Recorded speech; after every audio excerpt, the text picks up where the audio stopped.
Welcome, everyone, and thank you for joining us. And I'd like to begin by introducing today's topic, Amplified Voices Leading from Lived Experience, a conversation with the Reclaim Collective. And today's session is part of the Dr. Peter Center's 5-year National Capacity Building Community of Practice for Harm Reduction Services. And this project is building off of previous successes, building capacity with harm reduction services nationally. And it aims to increase the capacity of harm reduction to provide stigma-free and culturally safe services, resulting in changes to policies and practices to increase access to services. So this work is guided by people with lived and living experience and is accomplished through activities such as tailored one-on-one capacity building trainings, and those also include customized learning opportunities and experiential learning. So you'll see some of those pictures here of previous tours that we've had, and also community of practice calls such as these. So we're excited to come together today to reflect on approaches that are person-centered, rooted in lived and living experience, and responsive in the realities or to the realities of substance use in diverse contexts. Today, we're honored to be joined by all founding members of the Reclaim Collective, who will be sharing about how and why they formed, what they do, and their lived experiences in harm reduction. So thank you again for being here, and we're looking forward to engaging and a meaningful conversation. So I'd like to begin by introducing our presenters, and I have all 4 of them here with me, so I do have a lot to go through. So also let me know if my audio isn't coming out clearly as well. So Tanya Evans is a peer specialist, wellness coach, and harm reduction advocate based in Guelph. And she's one of the co-founders of Reclaim and brings years of lived and professional experience to her work in drug policy, health, and community care. And Tanya's been working as a peer navigator on an interdisciplinary team with CMHA Waterloo Wellington since 2017, where she provides one-on-one support, group facilitation, and community outreach. She's also a co-facilitator for the Substance Use Health Network's Community of Practice, and also a co-facilitator. Formerly, that's the National Safe Supply Community of Practice, where she helps lead national conversations around safer supply, peer leadership, and system change. Her advocacy work includes co-writing an op-ed on drug poisoning deaths, leading Overdose Awareness Day events, co-hosting harm reduction webinar series with the Canadian Association of People Who Use Drugs, and city bylaws teams, peer trainings, former board member of ONPUD, and involved in research projects and contributing to reports like improving hospital experiences for people who use drugs with ODPRN. Tanya is passionate about bringing peer voices into healthcare, policy, and public education, always rooted in compassion, lived experience, and community strength. Tanya's work is deeply informed by her own experiences with substance use, mental health challenges, houselessness, and navigating systems like child welfare, the legal system, treatment facilities, and social assistance. And these experiences drive her commitment to creating non-judgmental spaces, challenging stigma, and building more supportive and responsive systems for people who use drugs. Lauren Cameron is a certified peer supporter with Peer Support Canada with experience in peer navigation, outreach, and research. She has worked with Frontline with AWARE as outreach coordinator and a peer navigator, and contributed to national projects with the Canadian Association of People Who Use Drugs, Overdose Anarchy, and AWARE's Cannabis as Relief in Mental Health. Lauren has served on the board of directors for the Alberta Community Council on HIV, and is an active member of its People with Lived and Living Experience caucus, where she has also co-created workshops and panels on peer safety and best practices when working with people who use drugs. She also consults with Public Health Agency of Canada's People with Lived and Living Experience Working Group, and has supported coordinating grassroots community outreach groups and an unsanctioned inhalation OPS in Alberta. Jen McCrindle is a committed advocate for the meaningful engagement and inclusion of people who use drugs and has worked in various capacities since 2012. For nearly 7 years, she's been a frontline rural outreach worker in central Alberta. Other roles have included street-involved pregnancy outreach with Streetworks, stimulus program coordinator, communications lead and research assistant with the Canadian Association of People Who Use Drugs, and served as a vice president of Alberta Alliance Who Educate and Advocate Responsibly. She's currently doing data analysis and contributing to a community-based research project through CRISM, the University of Alberta, to explore caregiving for people who use drugs in rural communities. Within Reclaim, Jen is specializing in frontline support for workers and organizations, research projects, and event planning with a harm reduction focus. She takes pride in work that is considered thoughtful, authentic, and detail-oriented. Andrei Selinsky is a co-founder of the Reclaim Collective and currently serves as a board member with Workers for Ethical Substance Use Policy. He has been active in harm reduction projects, advisory panels, and working groups at the national level, with a strong focus on research exploring opioid agonist treatment, safe supply, deprescribing, substance use policy, and the evolving drug supply. A longtime member of the Substance Use Health Network, Andre has recently taken on the role of co-facilitator for the Community of Practice drop-in meetings. He has also worked in knowledge translation at the Dr. Peters Center, where he served as an editor for the Drug Hub and co-created a harm reduction curriculum for the mentorship program.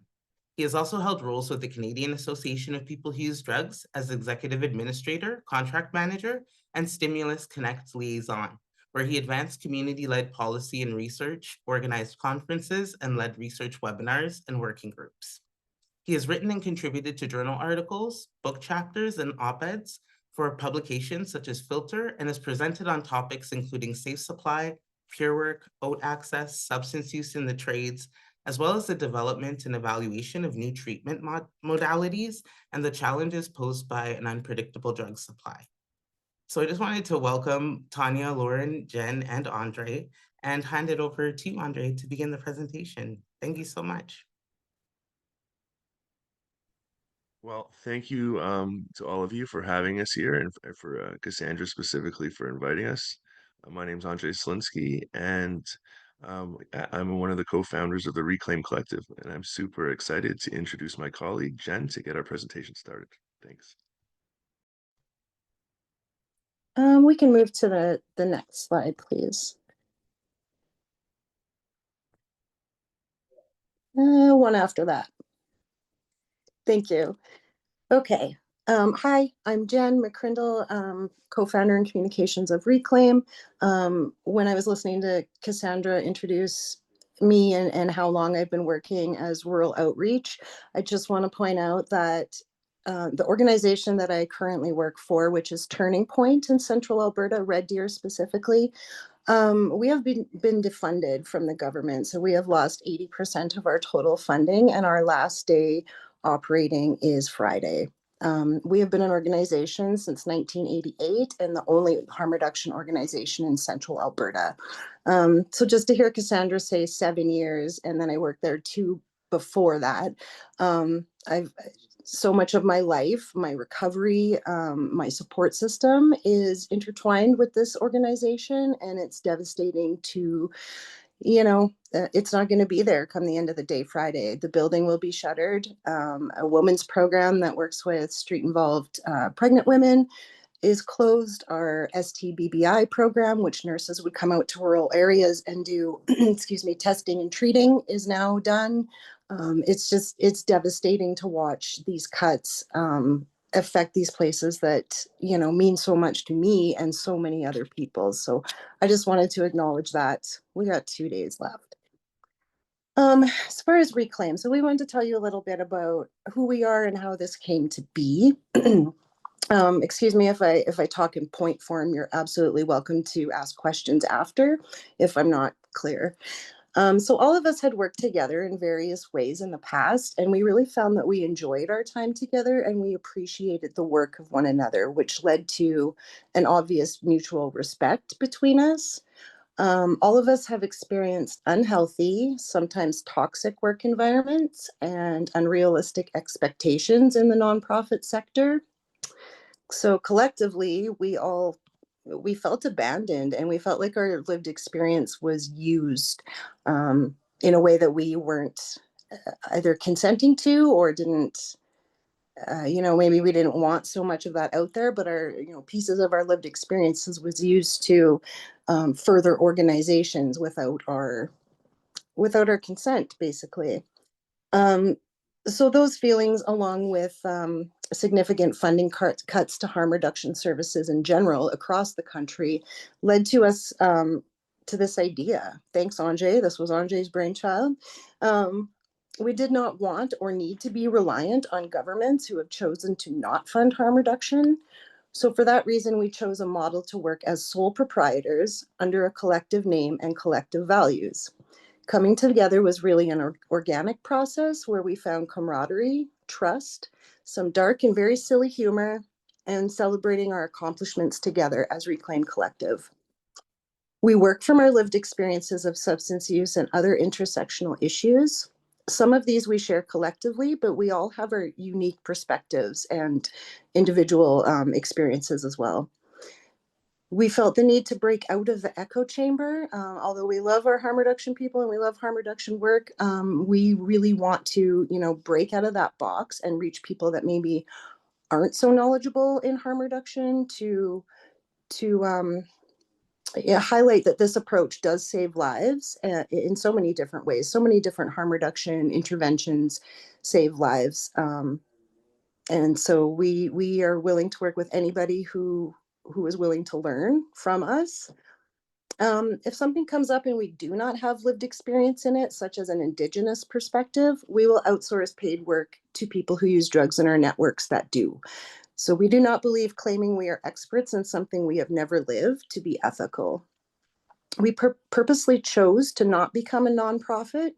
We decided having a membership or board has proven to be problematic in the past, and we wanted to show we are capable of self-governing and help create change on our terms. We operate mainly as a democracy, but more often than not, we agree on the work we take on, who will do it, and how it gets done. We're very close. We meet every week for a couple hours. Do we agree all the time? No, but like a good chunk of the time, because we do have that trust and relationship with one another. So it's been lovely to just work in an environment that's not stressful at all. It's actually, dare I say, fun. The work, the subject matter isn't anything to be made light of, but how we approach it and how we get through it. It's been really nice for me to have fun with my teammates. Our name Reclaim is also very deliberate. Our goal is to have some ownership, agency, and dignity over the work we do. It has also been helpful and healthy for each of us to say what it is we want to do, not to be forced into situations we aren't completely comfortable with because of an ever-growing expectation of our roles. For example, one of us may be great at presenting, but another may not like the camera so much. One may be good at networking and building capacity, while another one of us prefers to work more in the background on graphics or social media. We appreciate being able to take on only what we have capacity for in our lives so that we do the best job possible and not having an endless list of tasks, micromanaging, or sitting in meetings all day. We like to work both independently, but also together when possible. Reclaim has been a lifeline of support and collaboration for us, and we're just getting started. Another value and goal of ours is to protect our mental health and well-being. Next slide, please. Sorry. Okay, so our commitment. I'll start with the mutual aid piece. We're quite proud of this thing we've built into our group. So very early on, we wanted to build in a way for Reclaim to consistently give back to grassroots groups and causes that mean a lot to us. For every contract that we receive, we take 5 to 10% of our individual earnings. And some of those are ongoing contracts where you're paid every 2 weeks. Some are kind of a one-off where you get honorariums. So depending on what it is why it's 5 to 10%.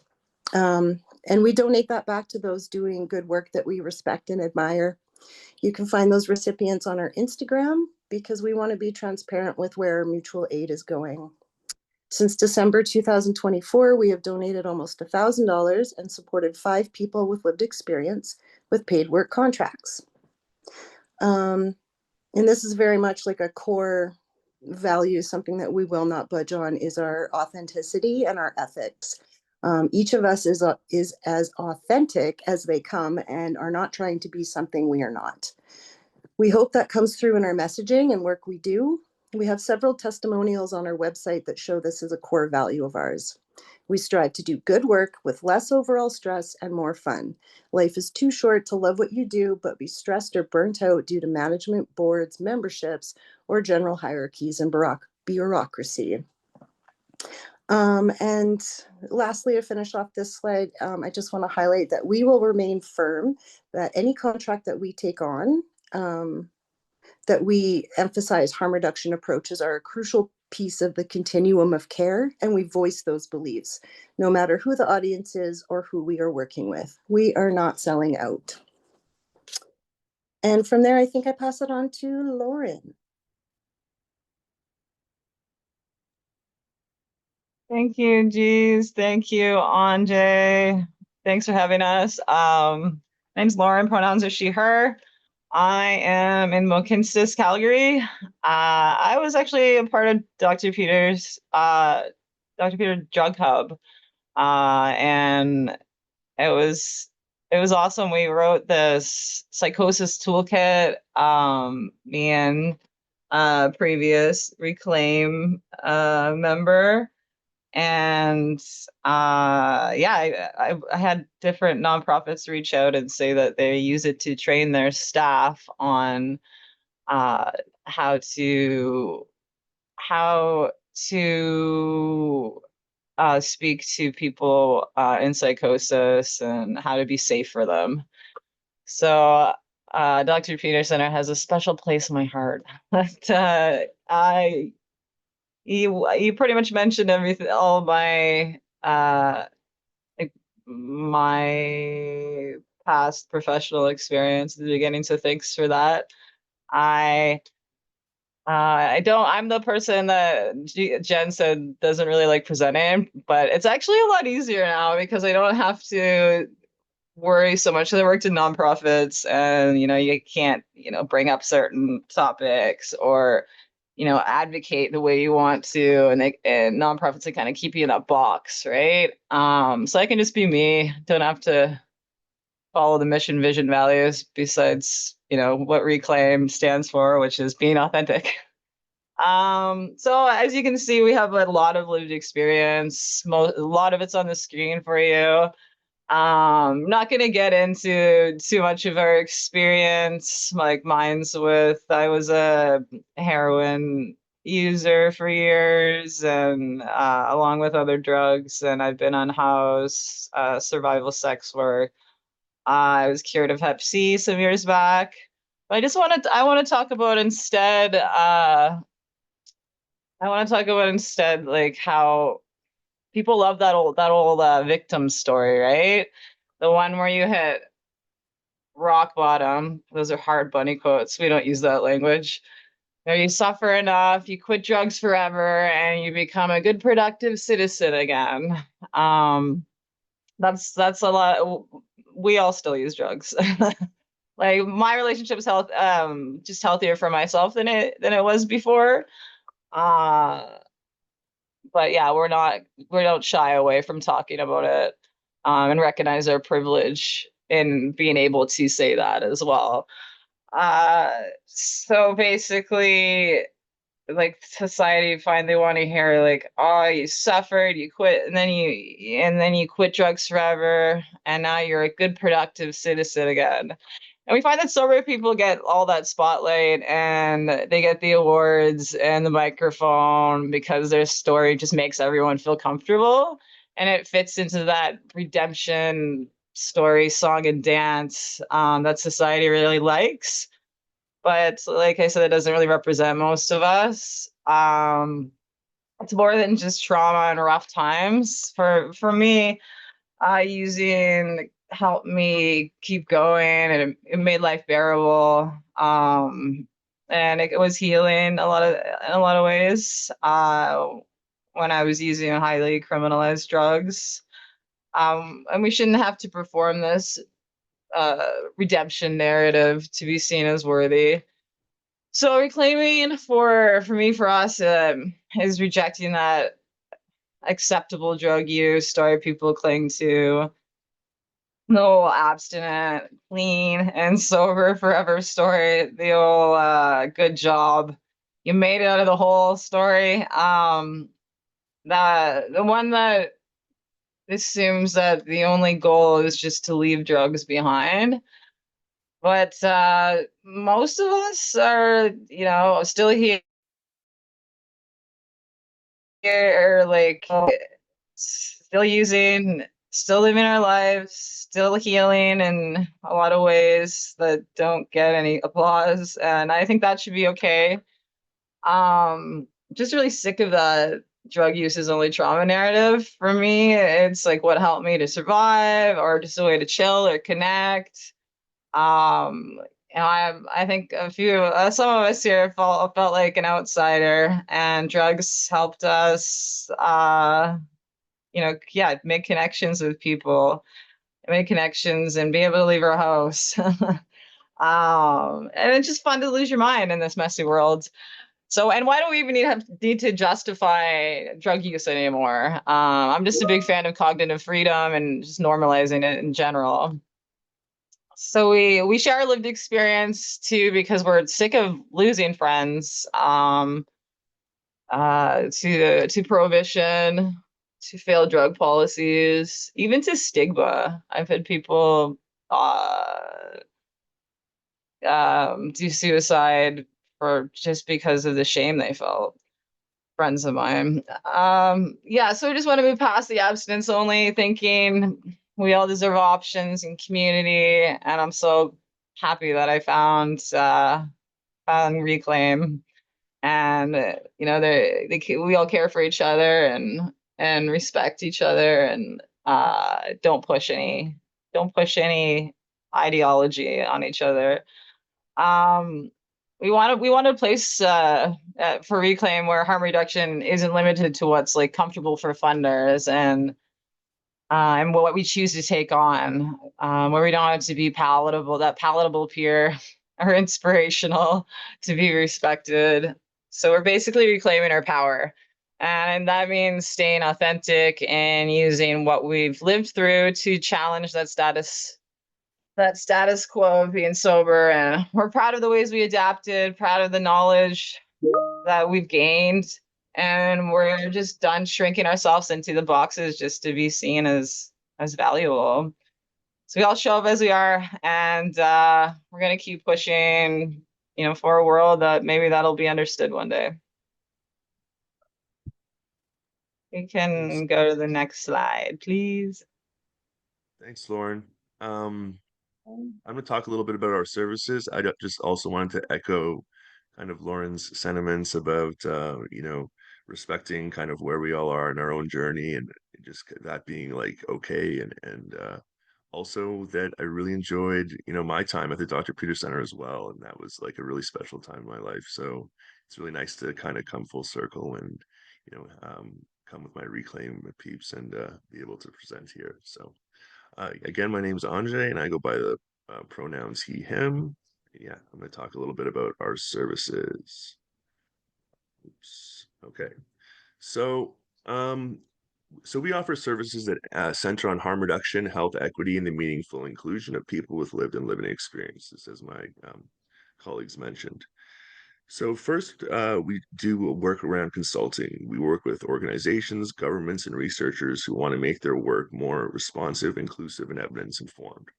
That can mean helping to design or strengthen harm reduction initiatives, reviewing policy or program frameworks, or guiding organizations on how to engage communities respectively and effectively. A big part of this work is program design and implementation support, helping organizations and governments design, launch, and evaluate harm reduction safe supply guidelines, literature, and the programs that are person-centered and trauma-informed. We ensure that programs reflect realities of the people they serve and the lived experiences meaningfully embedded in every step of the process. We also do research, training, and evaluation. We support both community-based and academic research projects, helping to shape study, design, interpret findings through a lived experience lens, and ensure the results are relevant to the people most impacted. This includes conducting evidence-based assessments of harm reduction and drug policy initiatives, conducting guideline reviews, with focus on how these policies actually affect people's health, equity, and social outcomes. We also do training and capacity building, centering tailored workshops, webinars, professional development sessions on topics like peer inclusion, stigma reduction, overdose response, and ethical substance use policy. These sessions help staff and organizations build capacity and confidence to provide care that's respectful and grounded in the values that, such as harm reduction and being trauma informed. And through our evaluation work, we help these organizations measure what's working, identify where change is needed, and strengthen programs based on the insights and experiences, um, based on our insights and experiences. Third, policy review. Many health and social service organizations have policies or protocols that unintentionally miss the realities of people who use drugs. Review those documents and provide detailed practical feedback to make them more inclusive and rooted in lived experience. We also lead community engagement and knowledge mobilization processes, facilitating consultations, focus groups, and collaborative sessions that bring peer voices to the center. Our goal is to make sure that people most affected by decisions are part of shaping them, not just being consulted at the end. Next, we do event and conference planning. We help organizations plan and facilitate events from large national conferences to small community workshops that center lived and living experience. We can assist with speaker selection, session design, accessibility planning, facilitation. Our focus is always on creating events that are meaningful, inclusive, and action oriented, not performative. And as I mentioned, that also includes webinars. We had a really successful Support Don't Punish Day webinar that I'm sure some folks here attended, and yeah, it's available online. And we have a YouTube page that has some recordings of some work that we've done. So whether it's a professional symposium or a community roundtable, we're happy to ensure harm reduction and lived experience are front and center.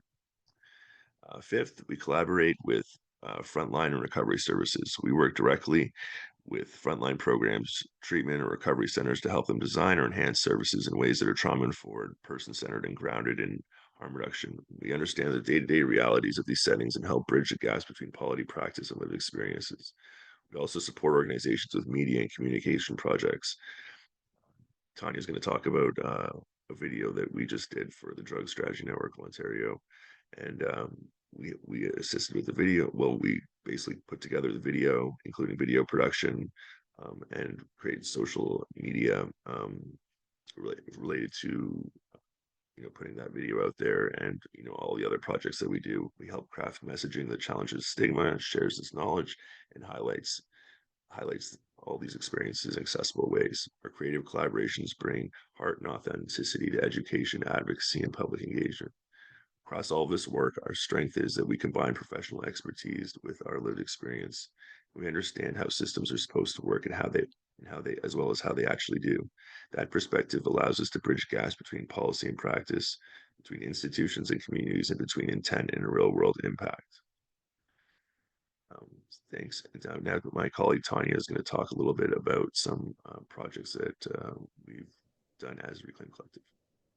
Yes, I will. Thanks, Anjay. My name is Tanya. I am coming from Guelph, Ontario, Canada. So, yeah, just to introduce myself, I've worked as a peer navigator for 8 years for Canadian Mental Health Association, one peer on an all clinical team for 8 years, which is why I'm probably on my third leave of absence due to all of it. But I'm really happy and glad to be collaborating and with you all today as Reclaim Collective, because I came to Reclaim because I knew that if I kept banging my head against the wall in the systems, I'm not going to be well. So I'm super happy and glad to be part of Reclaim and a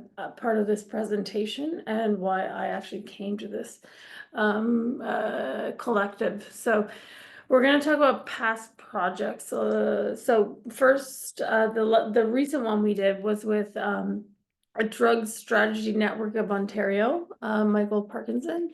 If any of you know him, he's amazing.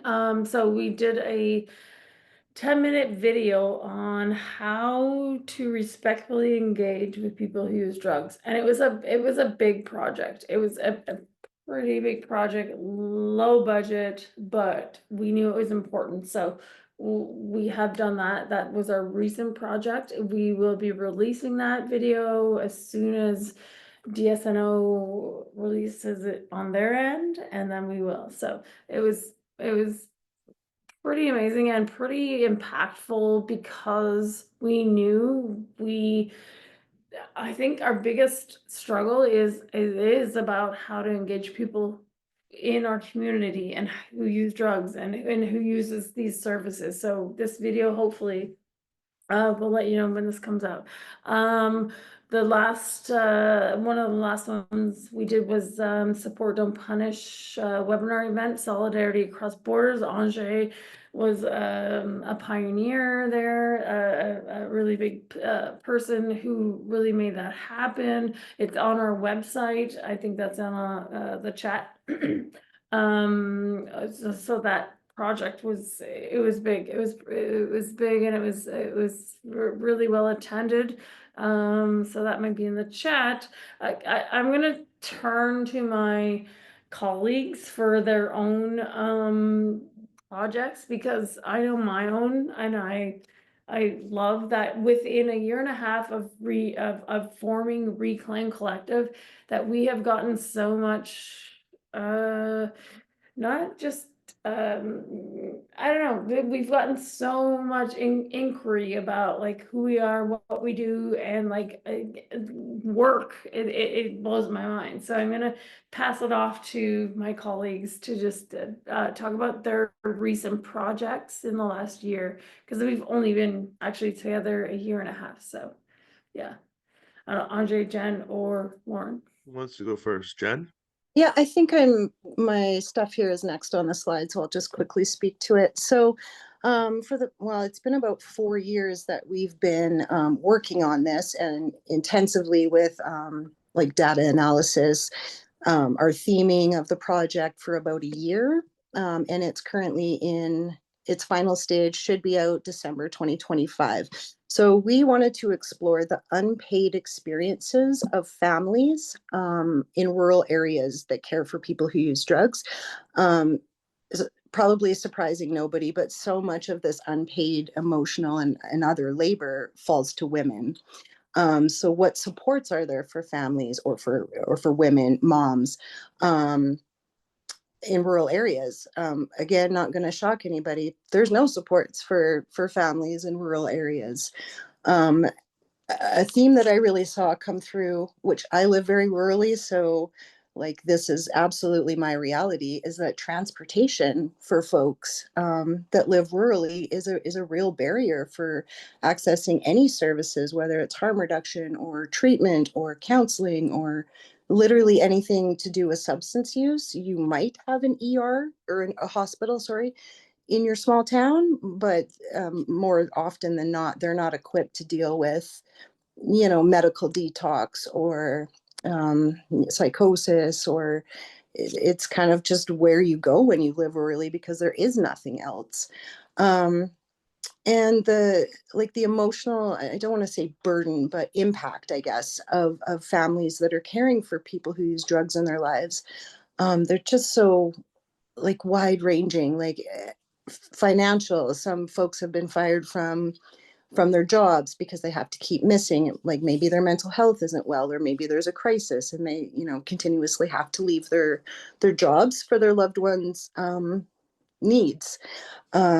Emotionally, like I don't think that needs much explaining. It's very emotionally draining on caregivers. We're super excited. We will be in Halifax at the CCSA conference in a couple weeks to present this. We've worked very hard on it. It's really been a, you work rurally and you live rurally and you think, not that you know it all, but that nothing's going to surprise you. But this project was very eye-opening in the supports that are lacking in rural areas for folks. Oh, sorry, I didn't finish my transportation thought. I'm rambling now. for a lot of folks, when you really are living in a rural or remote area, like sometimes it's upwards of 2, 3, 4 hours to drive one way to get to a city for an intake for whatever. And that's if someone doesn't have access to a vehicle or a driver's license, and you're relying on your family or other caregivers to drive you, like that's a huge burden. Never mind winter, like especially in Alberta, the winter is unforgiving and brutal, and you might not always make your appointments because of these barriers. So yeah, look for that. I am going to, I'll wait a second till I stop talking, but I'm going to plunk a link into the chat for a paper that was published in the Harm Reduction Journal that is like a community-based research in rural areas, things to consider. Like for me, it was super helpful that the researcher and doctor that I work with, Holly Mathias out of the University of Alberta, like she, paid for the in vivo like transcription to transcribe the interviews and to code it and stuff, and it's like a couple $100. I don't have a couple $100 to pay for a data collection software, so like she hooked me up with that. She made all of our meetings on Zoom because I live 3 hours away from Edmonton. Like she really made it accessible, and she understood working with people who use drugs best practices from the get-go. So I didn't have to catch her up to speed. She already knew this stuff. She knew to pay in cash. She made that process really easy. So it's just been a pleasure to work on this project with Holly and Chrism. And then in the last year, we've partnered twice on the film screening of I'm not going to say this right, and that's my bad. I should know it by now, but I always say it wrong. But it's The Meaning of Empathy, which was a film that is a couple of years old, 4 or 5, that was filmed in Lethbridge, Alberta on the Blood Tribe. From the perspective of Dr. Esther Tailfeathers and her daughter being the producer of this movie. So it's just looking at, how do people access services on reserve, and, how meeting them with compassion and,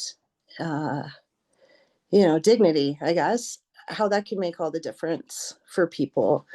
So we partnered twice on that film screening. Once was in Wetaskiwin, which is a reserve community in Alberta, and once in Red Deer.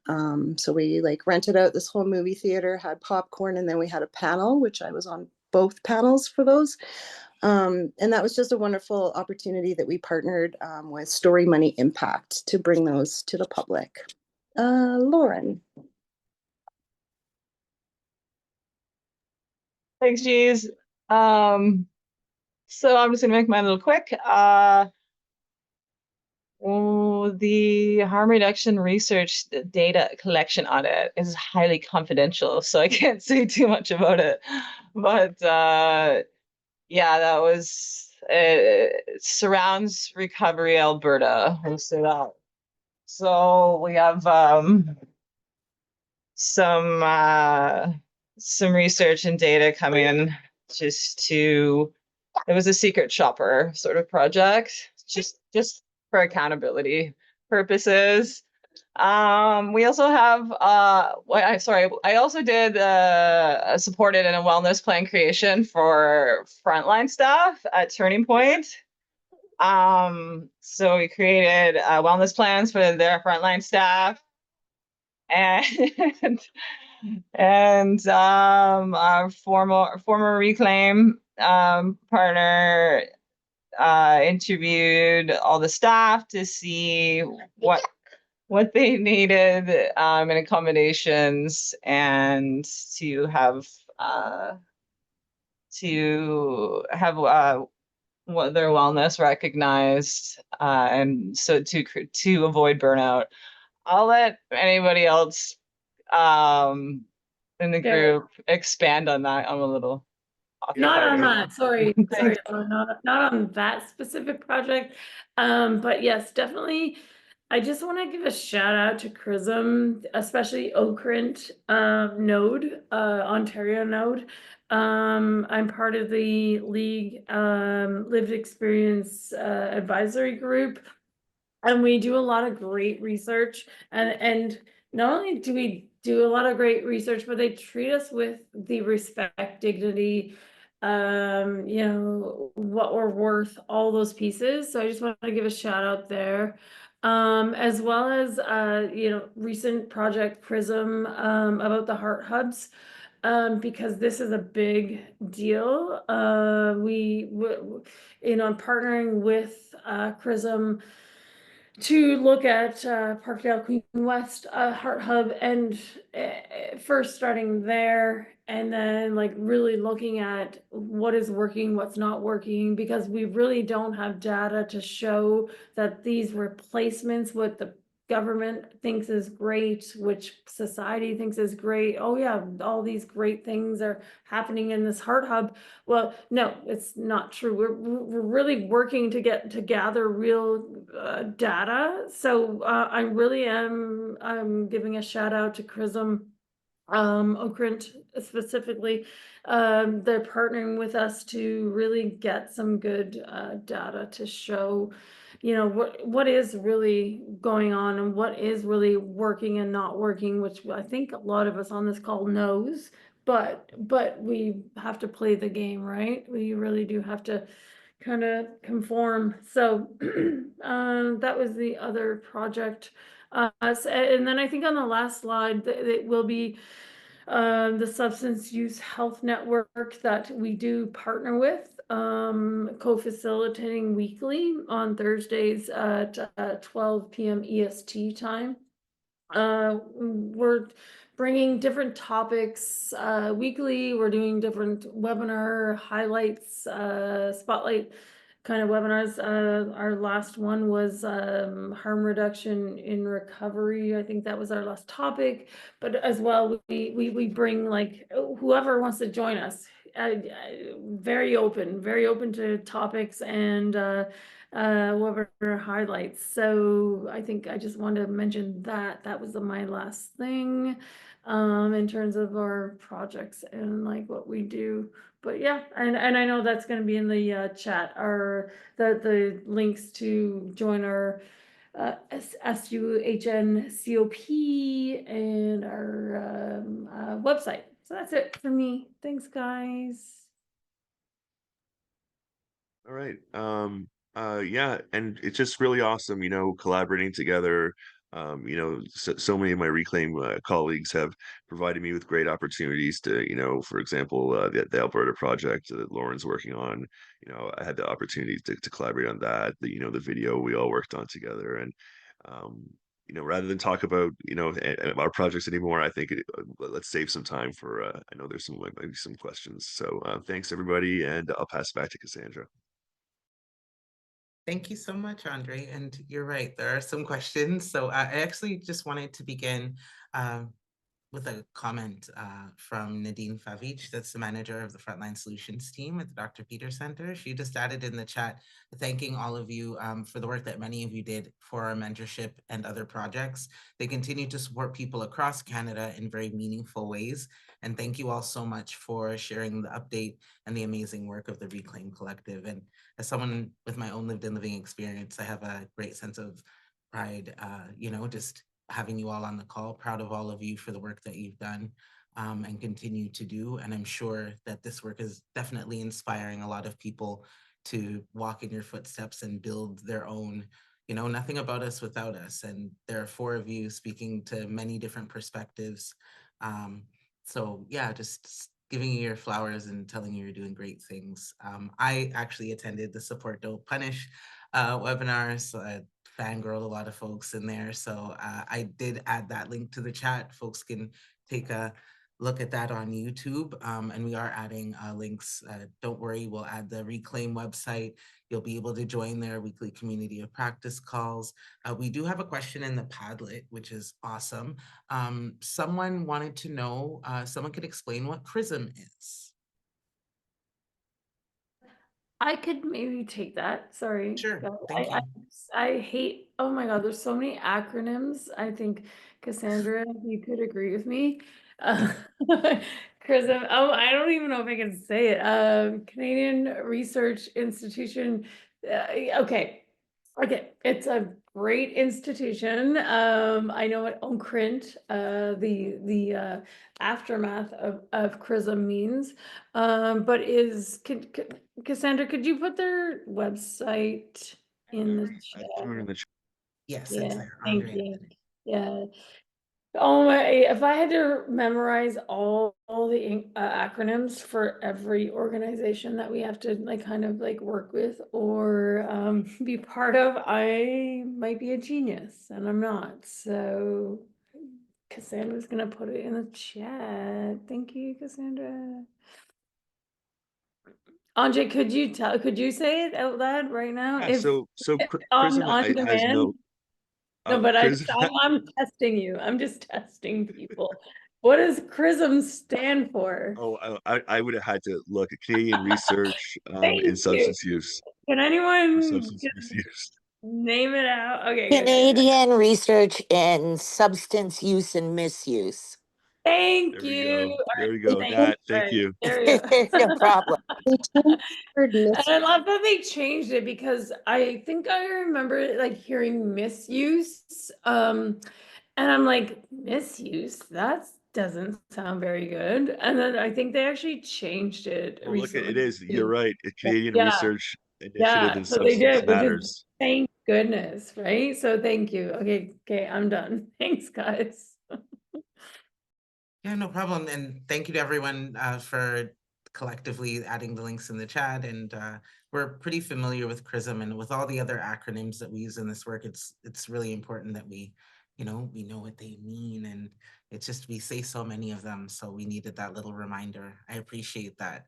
I'm not too sure if others had any questions, but I did want to share just a comment from the chat because it's been pretty busy, and thank you everyone. Fallon actually wanted to add that they're so grateful to all of you for this incredible work, and I hope to be able to connect with Reclaim going forward. You all are amazing. Do it. You're getting lots of love in the chat. I actually had a question, and just to throw that to each of you, I know we're wrapping up in about 8 minutes, and I have some housekeeping items. I just wanted to know if like each of you can just highlight a success or an impact that you're most proud of. You've been doing a lot of work. You kind of hit the ground running when you started, and you highlighted, different things where I was like, I want to know about a wellness plan for frontline staff. So we might not be able to get into, a deep dive here, but can each of you highlight like just a success and impact of something you accomplished where you were like, yeah, like you just felt really good about that, just something you wanted to highlight? I can go Jen? first. Yeah, Absolutely. It might it seems silly to some, and it kind of seems silly to me, but I'm really proud of the work that Lauren and I do on Instagram. We like to make our own graphics, and we kind of have fun with it, and I just really appreciate being able to say what we want to say without, does this have to go through the board? Does this have to go through management to get posted? We just, do all of us agree? Check, post it, and we pick the songs we want. And to me, that's just like, that's the fun of this, is that we get to do what we want together, and we're not trying to impress anybody or make it seem like we're something we're not. We're just authentic. So that's a silly thing that I'm really proud of, is our Instagram following. I have a silly thing. Yeah. No, I feel the thing too. Go on, Jay. Well, my silly thing will be super quick. It's kind of corny also, but I'm just super proud of us for just creating. I think Jen kind of touched on it in the beginning, just creating a space and it feeling like a success, a space where we can come together, and like I genuinely look forward to seeing these people and working with them on projects, and sharing what's going on in my life, and getting into new, hitting new benchmarks with these folks. So I'm just super proud that we were kind of able to put that together and make it real and make it work. Can I go next? I'm so Sorry, eager. I'm just Tanya, like, I was just oh, gonna say, when okay. we all kind of came together, I think each of us were so broken, Ah, by the nonprofit sector and in previous roles that we had, that we just kind of naturally formed a support group amongst us. And we didn't really set out to do that, but that's what it is. That's all. Sorry, Tanya. Go. No, don't be sorry. Oh my God, this kind of feeds into what I was gonna say.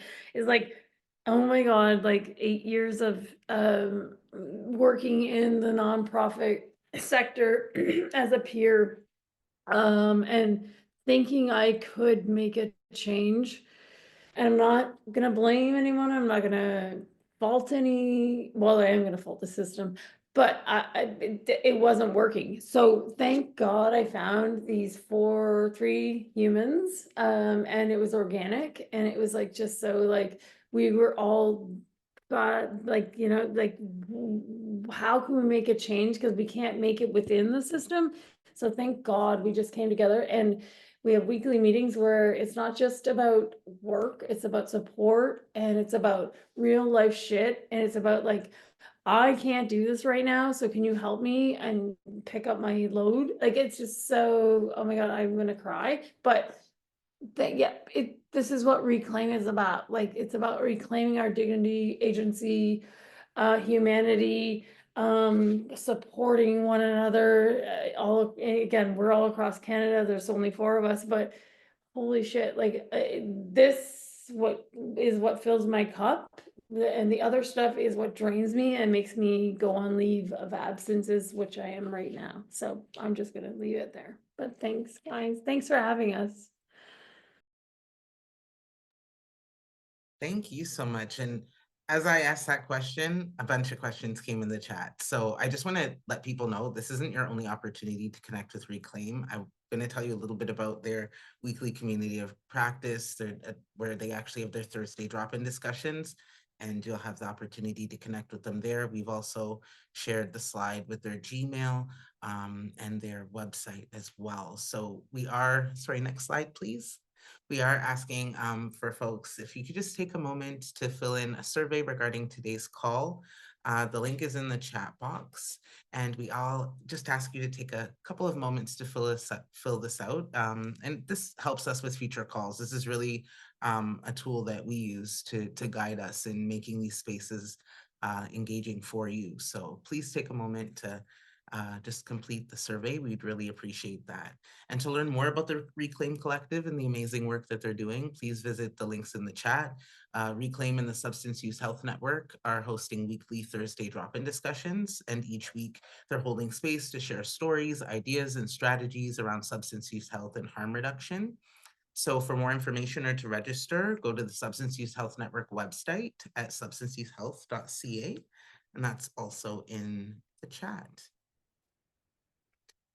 And to join the Dr. Peter Center's community of practice calls, we are sharing the email in the chat. So please just reach out and we'll add you to our mailing list. We actually have a call scheduled for November 27th, Igniting Change, how Project ACE trains communities to tackle HIV stigma. So we're really looking forward to having you join us then. We have a great panel of presenters, and I just wanted to take a moment to thank Reclaim. It's amazing having all 4 members here. So thank you, Tanya. Thank you, Andre. Thank you, Jen. Thank you, Lauren. And thank you, baby Lauren, for joining us, Lauren's baby, for joining us on the call. You know, we're all here as a family of the community of practice. So we just really appreciate your time. And again, we have the link to the survey in the chat. And yeah, we're looking forward to seeing you on the next call. Thank you for joining us, everyone. And congratulations, Reclaim. You guys are doing amazing work. There's a lot of folks that are proud of you here and that couldn't join us today. So we'll be happy to share that recording as well. Thanks, Cassandra. Thank you. Thank you so much.